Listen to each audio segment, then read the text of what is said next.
Okay, hi everybody, it's me. Sorry once again, these, day or two later, but regardless. Irregular Magic High School, Season 3, Episode 7, Steeplechase, Part 3. This was a really, really crazy episode. I have to give this at least a 9.5 out of 10. I'm dead serious on this. A lot happened. Um, we start off with the beginning of obviously the well, it was the majority of the um, Magic High School tournament, and we basically have a bunch of matches going on at the same time. The Battle Shield one, the one with the gun and the boat and the gun, and the whole theme here is that Tatsuya's undefeated streak continues as an engineer. You know, they also we see scenes of Mirage Bad and uh, um, the one that Tatsuya took part of in like season one. But the main focus here is that Tatsuya is investigating the steeplechase, the last event in the games of the Magic High School tournament. And what he finds out is that the dolls, if you would say, the parasite dolls, they are hibernating. Because he has one from last season. One of the parasites that took over the robot doll that was in the academy, first high school, Magic High School, is in it, and it can actually determine where they are. Now, he goes out and does this whole stalking or just investigating it. This scene is very. It's still within the realms of not going full incest between him and Miyuki. So, what on happening basically in a nutshell is she notices he's cold and she's no, they're in the same bed, but it's okay. Until she falls asleep and Tatsuya gets up and he goes and he investigates. He runs into those two that he knows. Names elude me. Let me look. I believe their names are Ayako and Fumiya.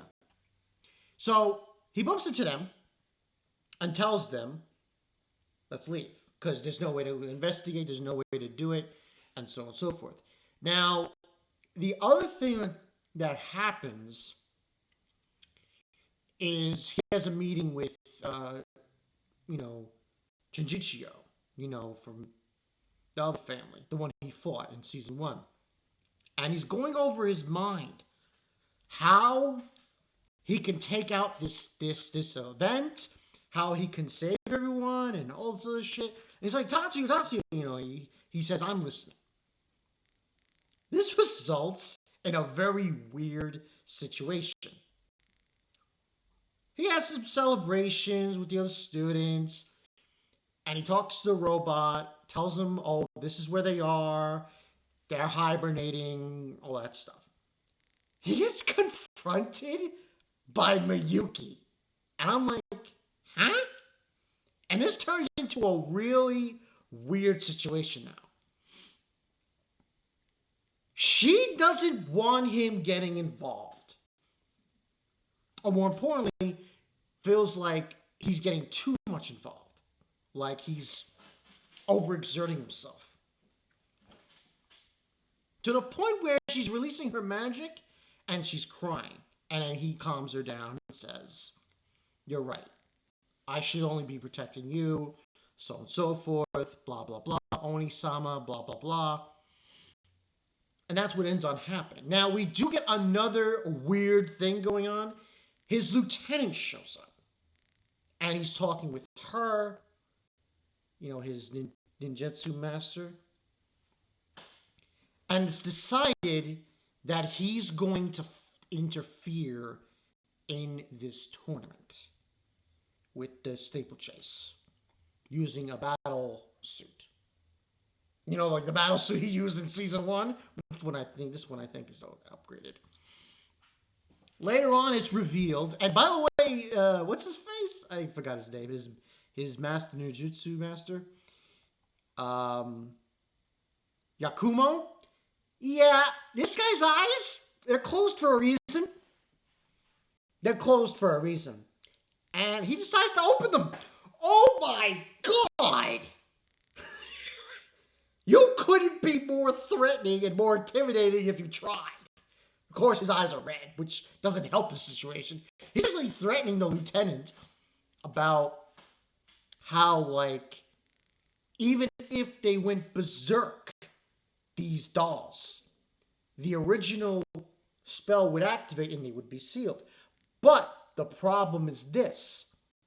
If they go berserk, there's a possibility that the parasites might leave those dolls and try to possess people.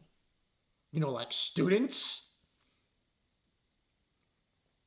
This whole scenario is over the main villain of the whole plot, which is that guy, Gunjin Zhao. Yeah, him. He's the one who's really driving this whole situation. Even though the JDF is involved and,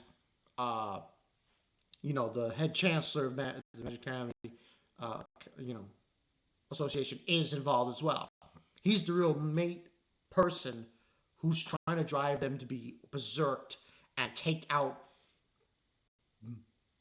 magicians. But you get threatened, it's moved on, and basically they leave there. But Tatsuya heard the whole conversation! Yay! He realizes that there really is no danger.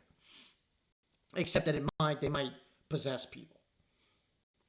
But this was a very confrontational episode. A lot of people confronting everyone and so on and so forth. My guess is that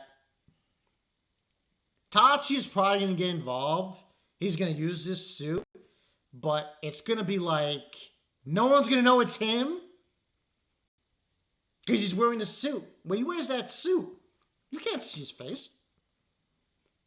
Unless you could see behind the suit, you're not going to know it's him. So he's most likely going to get involved, and he's going to take out these dolls left and right so that other people can't be possessed. So that's most what I'm understanding from this episode is going to happen. But I give it a 9.5 out of 10 because it was a lot of shit going down here. It was intense. But I should take 9 out of 10. 9 out of 10. But that's what I got for you guys there. I've been playing a lot of this game on PS5, and I just haven't been doing well with the reviews, but I'm getting to them. And I'll get to the others that I said I was going to do. Just time constraint. But yeah, I think Memorial Day's coming up soon, so maybe I'll try to do it on that day. Anyway, moving on. That's the story there. Barker Night 22. We didn't reach incest levels, but that was very weird. Let's hold off on some of things, please. I'll see you guys later.